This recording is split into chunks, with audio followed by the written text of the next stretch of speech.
உண்மையான பாதுகாக்கப்பட வேண்டிய கற்சிலா விக்கிரகங்கள்.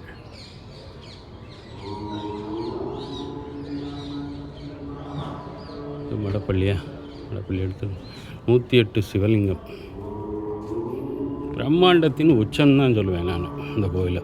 அப்பாடி அம்மாடி, இந்த 108 சிவலிங்கம். மொத்தம் 108 இருக்குது. அப்பா, ஒன்று தனித்தனியாக பூஜை போடுறாங்களா, மொத்தமாக போடுறாங்கன்னு தெரியல. உள்ள கேமரா அலோடு இல்லை.